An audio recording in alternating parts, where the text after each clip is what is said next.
अस्सलाम वालेकुम भैया, गुलाम मुस्तफ़ा अस्सलाम सेटन बिल्डर्स के प्लेटफॉर्म से। आज बहरिया टाउन कराची की मार्केट पे बात करने के लिए मेरे साथ मौजूद हैं सैफुल्ला साहब। अस्सलाम वालेकुम। वालेकुम कैसे हैं जी अस्सलाम। आप? अल्हम्दुलिल्लाह जी। हम पिछले 2 साल में हमने देखा है कि रियल एस्टेट मार्केट जो हिट हुई है, तो उसमें नई कंस्ट्रक्शन कॉन्ट्रैक्ट हमें देखने को ज़्यादा को ख़ास नहीं मिले।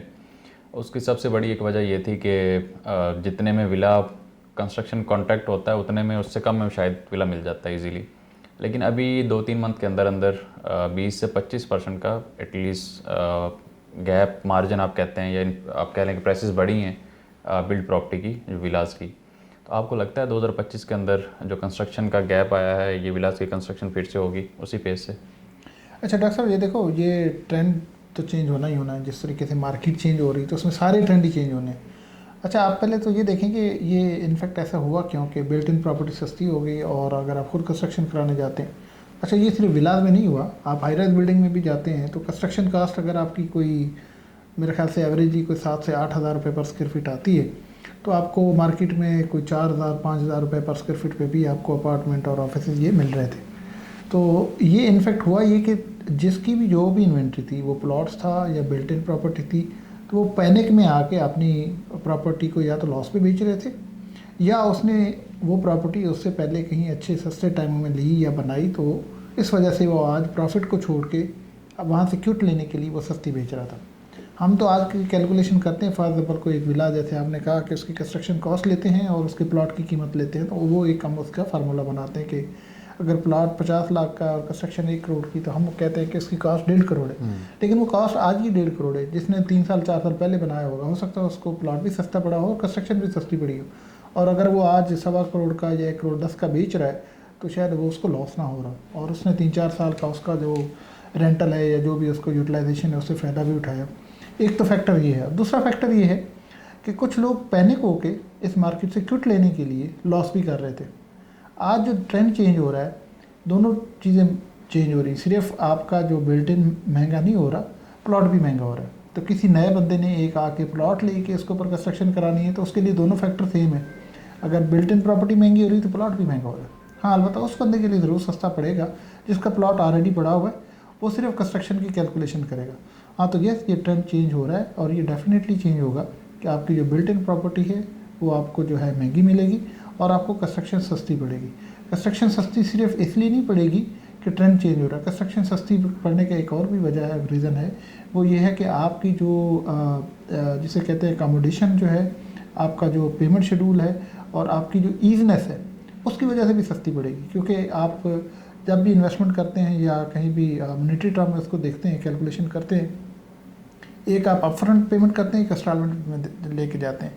तो जो अपफ्रंट पेमेंट है उसकी वैल्यू कुछ और होती है, और जो इंस्टॉलमेंट में करते हैं उसकी वैल्यू कुछ और होती है। उसकी नेट प्रेजेंट वैल्यू निकालें तो वो कहीं सस्ती पड़ती है। फॉर एग्जांपल 1 करोड़ हम किसी को अपफ्रंट देते हैं तो उसकी आज की कीमत 1 करोड़ है, और अगर वही 1 करोड़ हम इंस्टॉलमेंट में देते हैं तो जो डाउन पेमेंट है फॉर एग्जांपल 20 लाख है, तो 20 लाख तो आज की पेमेंट हो गई, उसकी वैल्यू 20 लाख होगी। बट जो 3 महीने बाद, 4 महीने बाद, 6 महीने बाद जो वैल्यू आएगी, पेमेंट आएगी, उसकी नेट प्रेजेंट वैल्यू जब निकालते हैं इंटरेस्ट रेट के से कंपेयर करके, तो वो वैल्यू कम पड़ती है। हो सकता है वो बज़ाहिर 1 करोड़ हो, लेकिन इस कैलकुलेशन और मॉनेटरी टर्म में जाके देखें या फाइनेंशियल उसमें जाके देखते हैं, तो वो शायद 1 करोड़ वाली पेमेंट 90 लाख में होती है या 80 लाख में होती है।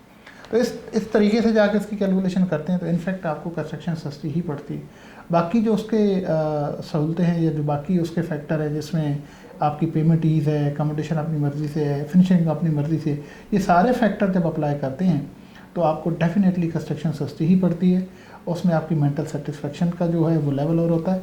हाँ, इसमें एक ज़रूर होता है कि किसी को अगर जल्दी शिफ्ट होना है तो उसके लिए ये चीज़ मैटर जो है, जो जिसे कहते हैं कि वो उसके लिए ईज़ नहीं होती, या उसके लिए ये मुश्किल होती, या जिसको कंस्ट्रक्शन कराना या किसी भी ट्रस्ट करना, या उसको कोई अच्छा कॉन्ट्रैक्टर ढूंढना या कोई अच्छा बिल्डर ढूंढना, ये क्वेश्चन ज़रूर हो सकता है, ये एक जिसे कहते हैं पेन ज़रूर हो सकती। बट मॉनेटरी टर्म में देखें तो कंस्ट्रक्शन सस्ती ही होती है, बिल्ट इन प्रॉपर्टी हमेशा महंगी होती है। एक और फार्मूला है, वो ये है कि जिस बंदे ने अपनी जेब से पैसे लगा के कंस्ट्रक्शन करनी है, जो भला विला है या भले कोई भी आर बिल्डिंग कुछ भी है, तो उसने भी तो उसमें अपना प्रॉफिट ऐड करना है, और वो जितना टाइम गुजरता है उस टाइम का भी प्रॉफिट उसने लेना है। ये तो बैड लक रही ना ये पिछले 2 साल, इसको तो किसी भी एंगल पे कंपेयर कर नहीं सकते, इसको लैंडमार्क ले नहीं सकते, इसकी बेस पे कोई फार्मूला बना नहीं सकते।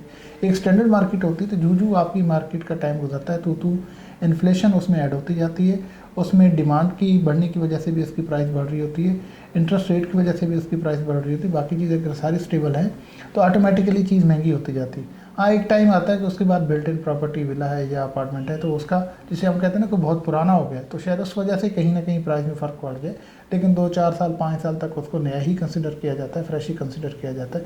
तो उसमें ये सारे फैक्टर अप्लाई होते हैं। बना वो 4 साल पहले का होता है, लेकिन आज जब बेचने जाते हैं तो आज का रेट, जैसे हमने पहले कहा कि कंस्ट्रक्शन का भी आज का रेट होता है, उस प्लॉट का भी आज का रेट होता है।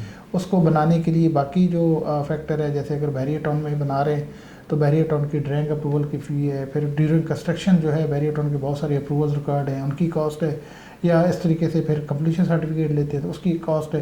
तो ये सारी चीज़ों को ऐड करते हैं तो आज की कैलकुलेशन उसकी निकलती है जो कि सेल प्राइस वैल्यू बनती है। और वो जो 4 साल पहले, 6 साल पहले, 2 साल पहले उसकी इन्वेस्टमेंट करता है तो वो करंट मार्केट के अकॉर्डिंग उसको सेल करता है और उसका फ़ायदा उठाता है।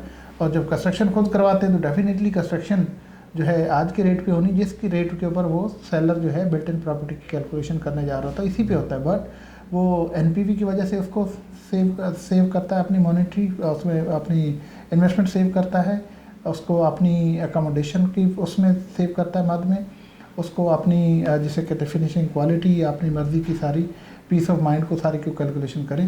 तो डेफिनेटली कंस्ट्रक्शन खुद ही कराना बनती है और ख़ुद ही कराएंगे लोग। और आपने देखा है कि हमेशा जो है जब भी किसी एरिया में नई कंस्ट्रक्शन होती है या नई आबादी होती है तो उसमें 90% लोग जो है अपना विला खुद बनवाते हैं। सिर्फ 10 to 15% जो है वो जो ये बिज़नेस होता है कि आप विला या घर बना के सेल करते हैं तो उसका मार्जिन होता है। वही फ़र्क वही है कि पीस ऑफ माइंड उसमें ख़ुद बनाने में और होता है, उसके बाद टाइम और होता है, उसके बाद फिर आपके पेमेंट का टाइम होता है। उसमें मल्टीपल ऑप्शन है जो आप उनको अवेल कर सकते हैं।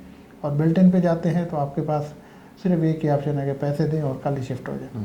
तो बहरहाल बैरियर टाउन एक बहुत बड़ी मार्केट है। इसमें जिसे कहते हैं लाखों की तादाद में प्लॉट्स हैं और सारे बिके हुए हैं।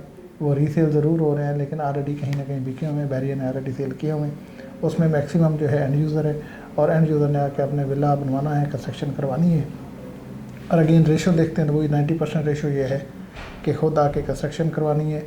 10% to 15% मैक्सिमम वो लोग हैं जिन्होंने इस बिज़नेस में जाना है कि वो आके विला बनाएंगे और उसको बना के सेल करेंगे। बना के सेल करेंगे तो डेफिनेटली वो जो अपना टाइम लगाएंगे, इन्वेस्टमेंट लगाएंगे, अपनी एनर्जी लगाएंगे, अपनी एक्सपर्टीज़ लगाएंगे तो उसका प्रॉफिट वो लेके जाएंगे और उनका राइट भी बनता है। तो मैं समझता हूँ कि अभी दोबारा जो मार्केट ओपन होने जा रही है, जिस तरीके से हम सारे एक्सपेक्ट कर रहे हैं 2025, डेफिनेटली 2025 में बहुत सारी कंस्ट्रक्शन होती नज़र आ रही है। Sir thank you so much ji. Ji sir.